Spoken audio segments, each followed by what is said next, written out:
everything happening in regards to COVID-19, we are so focused on that we have probably forgotten about other things. Now, we are just entering the 2020 wet and hurricane season, and joining us from the Trinidad and Tobago Meteorological Service is Acting Chief Climatologist Kenneth Kerr. Good morning. Good morning, Carrie. Thank you for joining us. You and all your people. Thank you very much, and thank you for joining us this morning. So what has the Met Office been doing in preparation for the 2020 wet and hurricane seasons?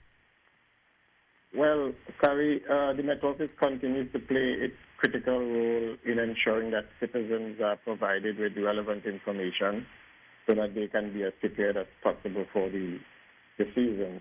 But we continue to hope for a quieter wet season than, say, that of 2018. Right.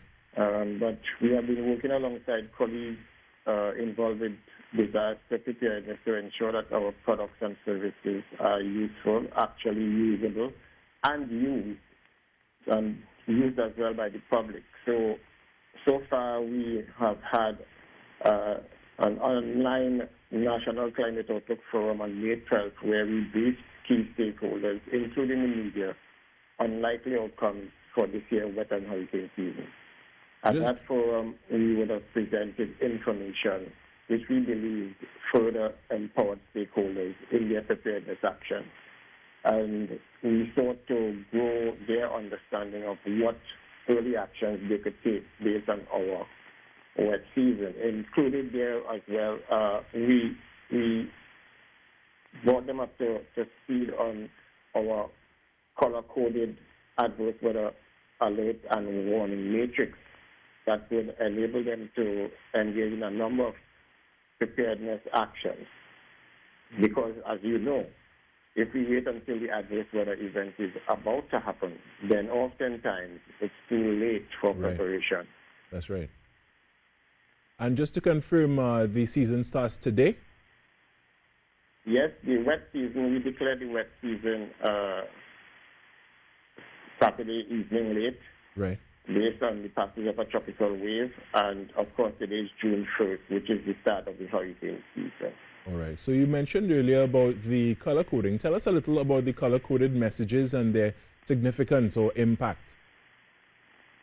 Well, we started to issue these color-coded weather alerts and warnings whenever Trinidad faces possible hazardous and dangerous weather conditions that we believe has the potential to damage property or cause widespread disruption, and in the most severe case, can bring danger to life. These alerts are designed to trigger different levels of preparedness action, and they have actually done that among the disaster and emergency responders and that sector in particular, and the public to some degree. Most people by now know that the colors are yellow, orange, and red, with red being the one used for the highest level of danger posed. But I want to put out there that the colors reflect how confident or how sure we are that the forecast weather event is going to occur and the likely impact that it will bring. So to get the best use out of these alerts, it is also important to look at the matrix box, which comes with each alert, to see which yellow or orange square is ticked off. Because it tells you our level of certainty that the event is going to occur and the level of impact that is likely. So it's important that the public in general, whenever we issue a yellow, look to see which tick is where the tick is placed in the box. Because all the yellows and all the oranges are not the same. Right. As there are certain levels. Now, June is the official start of the Atlantic hurricane season. We've already had 2 named storms. What can we expect during this season? Well, yes, you're correct. A number of international agencies have forecast a busy season for the whole Atlantic. At the Met Office, we do our own forecasting for an area of interest to Trinidad and Tobago. That area of interest is all of the North Atlantic Ocean, stretching from Guyana in the south all the way up to Dominica in the north and going all the way out to the West African coast. in this area of interest, it is an area of interest for us because it is only when tropical storms form in this area of interest that Trinidad and Tobago tend to become threatened. So for the 2020 hurricane season, for this area of interest, we are forecasting above normal activity in this area with 2 to 8 main storms likely to form in that whole wide expanse of area. But the most likely number is 6, of which likely 2 of them can become hurricane-wise in that area. Right. And at this time, I want to make the point that it is not possible for us to predict whether any storms may threaten Trinidad or the landmass in any area in the Caribbean. So to be clear, we are not saying anything here about whether Trinidad and Tobago will be hit by a storm or a hurricane this year. Right. We are merely providing a forecast that tells you of the level of interest, that the level of activity, for example, in our area of interest. And I want to make another point that the key takeaway message here, and the lesson that we have learned as recent as last year, is that a busy hurricane season for Trinidad and Tobago, whether it's forecast as above normal or not, a busy forecast season takes place, a busy hurricane season, takes place when we get, or when we are threatened or hit by one storm. And last year that happened, and again it happened in 2017. So 2 close years we had active tropical storm years in Trinidad and Tobago. And, we are also in the wet season, which usually runs until December. What is likely to happen over this period? Well, we would have issued this already, as I said, so we are expecting a wetter than usual season with above normal conditions likely. That's for the whole season. When we look at the first 3 months of the season, we are also seeing a consistent signal for increased chances of above normal rainfall totals and decreased chances for both below normal and near normal rainfall totals.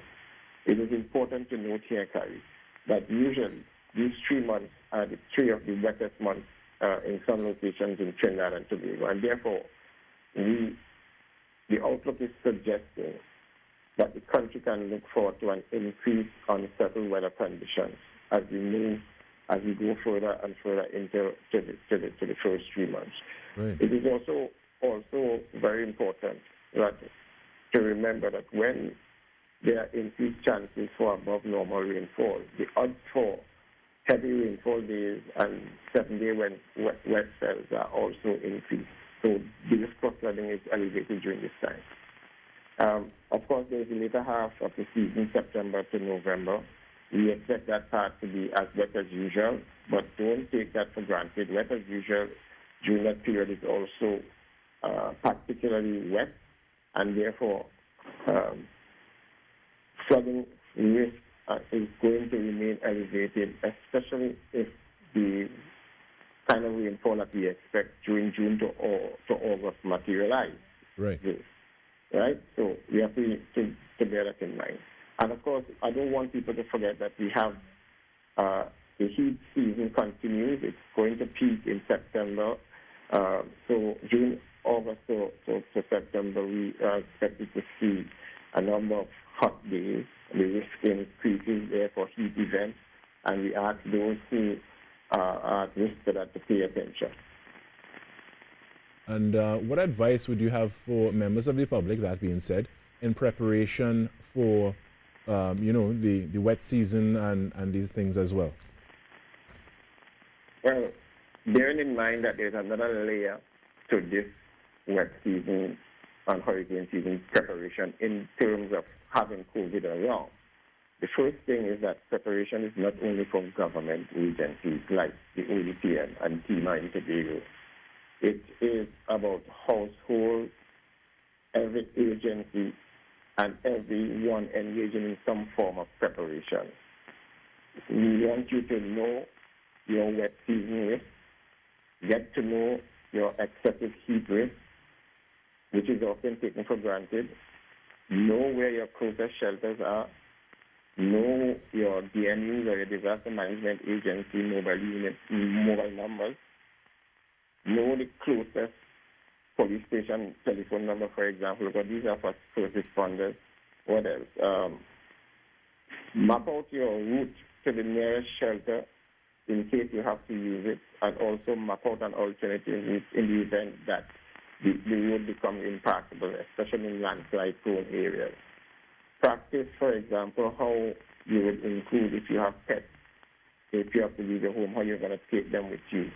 And of course, we have the COVID situation. So given the social distancing requirement to stay safe, in my view, it may be preferable to stay with family and friends rather than go to a shelter. So I would advise to work out all of this ahead of time. Have a discussion with family and friends about this possibility. If you have no choice, and of course you have to go to a shelter, then remember as well, even if you're going to family, remember to follow the guidelines and to protect yourself. Be prepared with a pack of, a go bag, so to speak, which contains masks and cleaning items like soap and hand sanitizers and disinfectant wipes. Just in case you have to go to a shelter, make sure, and even if you're going to your family members, make sure. Excellent. And you actually answered the other question I was about to ask, because I was going to ask, about COVID-19 adding another layer of protection. So thank you for that. And I want to thank you for providing us with this important information on the 2020 wet and hurricane seasons. That was Kenneth Kerr, Acting Chief Climatologist with the Met Office right here in Trinidad and Tobago.